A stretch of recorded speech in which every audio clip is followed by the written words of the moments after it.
Halo semuanya, selamat datang lagi di channel saya, Kevase Funder. Di kesempatan kali ini saya mau bikin satu video seri tentang personal finance, di mana kita akan ngomongin ya tentang prinsip-prinsip personal finance yang saya pegang. Saya bukan orang yang sudah menguasai personal finance 100%, dibilang orang yang paling bijak juga dalam mengatur keuangan, enggak juga teman-teman, tapi saya mau cerita aja apa hal-hal yang saya pegang, saya pelajarin, dan saya juga mau bagiin ini ke teman-teman semua, supaya kita semua bisa menjadi orang yang lebih bijak lagi dalam mengatur keuangan kita. Karena saya percaya sebenarnya teman-teman bahwa saya belajar saham, investasi saham itu karena saya menyadari bahwa saham ini adalah bagian dari investasi. Dan investasi adalah bagian juga dari kesadaran kita tentang personal finance. Jadi di video seri kali ini kita akan ngomongin hal yang luas sekali tentang personal finance dan apa saja yang ada di dalamnya. Nah, di kesempatan video pertama kali ini, saya mau membagikan 3 elemen untuk kita bisa mencapai yang namanya financial independence, atau kita bisa merdeka secara keuangan. Jadi, untuk kita bisa merdeka secara keuangan, tuh kita butuh menguasai 3 elemen. Elemen yang pertama adalah elemen savings. Kalau ngomongin savings, ini klasik banget ya teman-teman sebenarnya. Dan saya yakin teman-teman sudah banyak tahu lah tentang savings. Dimana dari kecil kita sudah sering diajarin dan kita sering mendengar satu peribahasa yang mengatakan hemat pangkal kaya. Dimana kita diminta untuk rajin menabung, rajin menyisihkan uang untuk mengumpulkan yang namanya kekayaan. Kemudian kita juga diminta untuk menjadi pribadi yang lebih bijak untuk mengetahui mana nih yang namanya kebutuhan, mana yang namanya keinginan. Dan kita harus bisa memenuhi kebutuhan kita dulu, baru kemudian kita bisa membeli keinginan-keinginan kita.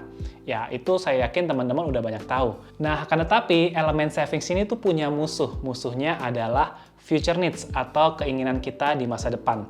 Dan parahnya lagi, future needs ini itu punya partner ya, yang namanya adalah inflasi. Dan inflasi ini bukan cuma sekedar angka 3-5% inflasi Indonesia.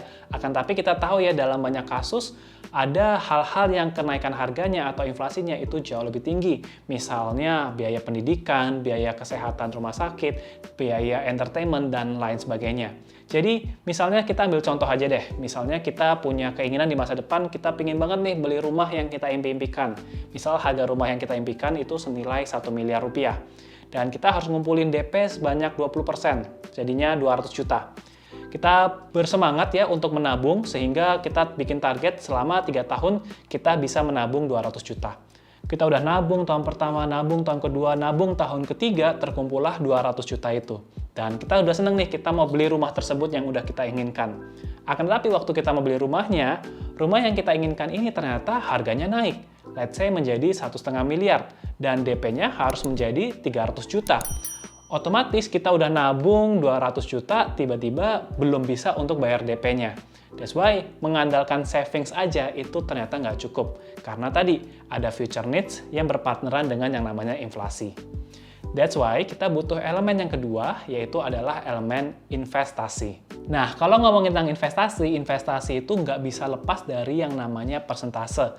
Atau saya bilangnya dengan istilah the percentage game. Misalnya saya kasih contoh seperti ini nih. Misalnya ada orang dengan modal sebesar 10 juta rupiah. Dan orang ini punya skill investasi yang baik, sehingga dia bisa menghasilkan return sebesar 30%. Sehingga nilai nominal keuntungannya itu sebesar 3 juta rupiah. Nah, akan tetapi ada orang kedua yang bisa mulai investasi dengan modal yang jauh lebih besar. Let's say 100 juta. Tapi secara persentase, skill investasinya orang kedua ini hanya bisa menghasilkan let's say 15%. Akan tetapi 15% dari 100 juta itu setara dengan 15 juta rupiah. Secara nominal, orang kedua ini memiliki keuntungan yang jauh lebih besar dibandingkan orang yang pertama.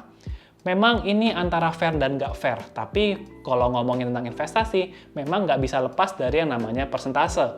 Misalnya aja, yield deposito, yield obligasi, yield dividen, yield sewa rumah, semuanya ini ngomongin yield. Yield itu adalah persentase. Berapa sih return yang bisa kita dapatkan dari modal yang kita tanam? Kalau begitu, investasi butuh modal yang besar dong? Ya nggak juga, karena investasi juga bisa dimulai dengan modal yang sekecil mungkin. Dan yang penting adalah kita memupuk modal kita supaya bisa menjadi lebih besar lagi. Tapi pertanyaannya, kalau gitu modalnya dari mana? That's why kita butuh elemen yang ketiga, dan elemen ketiga itu adalah namanya earnings power. Nah, untuk ngejelasin tentang earnings power, kita harus berangkat kepada satu premis dasar, yaitu kita nggak bisa nabung, kita nggak bisa investasi lebih dari yang kita bisa hasilkan. Misalnya kita punya penghasilan 10 juta, terus kita mau nabung 15 juta. Ya, nggak bisa, gimana pun caranya nggak bisa. Orang penghasilan kita 10 juta, mau nabung 15 juta. 5 juta sisanya dari mana? Kalau kita mau ngutang, itu ya berarti bukan harta kita, itu kita tetap berhutang. Ya, jadi kita nggak bisa nabung, nggak bisa invest lebih dari yang kita hasilkan. Oleh karena itu, kalau mau investasi besar, nabung besar, ya udah berarti kita harus punya earnings power yang besar dong. That's why banyak orang yang beranggapan bahwa elemen earnings power ini adalah elemen yang paling penting. Kenapa? Ya udah, yang penting saya punya gaji, gajinya besar. Kemudian saya punya bisnis, bisnisnya besar. Akan tetapi, kalau kita hanya mengandalkan earnings power aja, tanpa kita menguasai investasi, maka ya kita harus bekerja terus selamanya. Ya, karena kita nggak punya aset. Atau kalau kita punya penghasilan yang besar, tapi kita nggak punya elemen savings, maka ya kita punya pendapatan besar, kita hambur-hamburkan, kita foya-foyain, sehingga kita nggak bisa yang namanya mengumpulkan kekayaan. Nah, selain itu, orang banyak juga beranggapan bahwa earnings power ini yang paling utama dan ya udah kita fokusin aja di elemen ini. Nah, akan tetapi ternyata elemen earnings power ini juga punya musuh, teman-teman. Musuhnya adalah kejadian tidak terduga yang membuat kita kehilangan earnings power kita.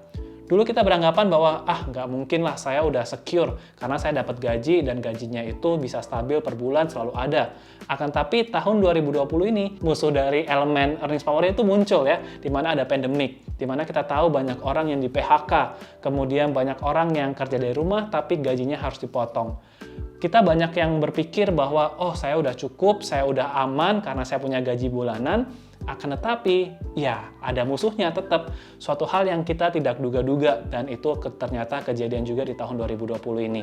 Jadi orang yang benar-benar mengandalkan earnings power aja ketika ada goncangan seperti ini, maka akan sulit juga.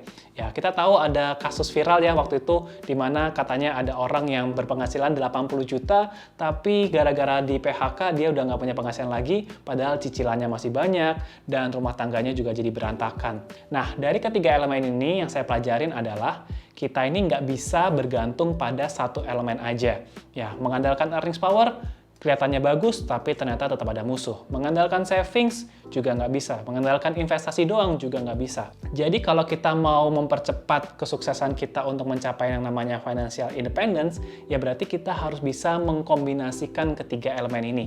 Kita bisa savings, kita bisa skill investasi, kita juga punya earnings power yang besar. Dan kalau kita bisa mengkomunikasikan ketiga skill atau ketiga elemen ini, maka itu nice banget. Itu adalah titik di mana kita pasti bisa mencapai yang namanya financial independence kita. Nah, semoga video ini bisa bermanfaat untuk teman-teman, untuk kita sama-sama sadar ya bahwa kita perlu menguasai ketiga elemen ini dan nggak ada elemen yang lebih baik dibandingkan dengan elemen yang lainnya. Semuanya sekali lagi perlu dikombinasikan untuk kita bisa mencapai yang namanya financial independence.